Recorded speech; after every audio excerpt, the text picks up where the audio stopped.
In this tutorial, I'll show you how to change the language on Tradingview so you can use the platform in a way that feels more comfortable. Don't forget to like and subscribe. First, open Tradingview in your browser and make sure you're on the main dashboard. Now look toward the top area of the screen and find your profile icon. This is usually a small circle with your avatar or initials. Click on it to open your account menu. Once the menu appears, scroll down slowly until you find the language option.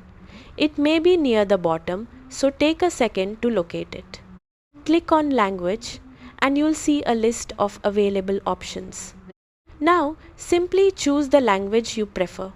As soon as you select it, Tradingview will automatically refresh and update the entire interface into your chosen language. If it takes a moment, don't worry, just give it a second to apply the changes. You'll now see menus, tools, and settings displayed in your selected language, making navigation much easier. That's it, you've successfully changed the language in Tradingview. Subscribe for more Tradingview tips and tutorials.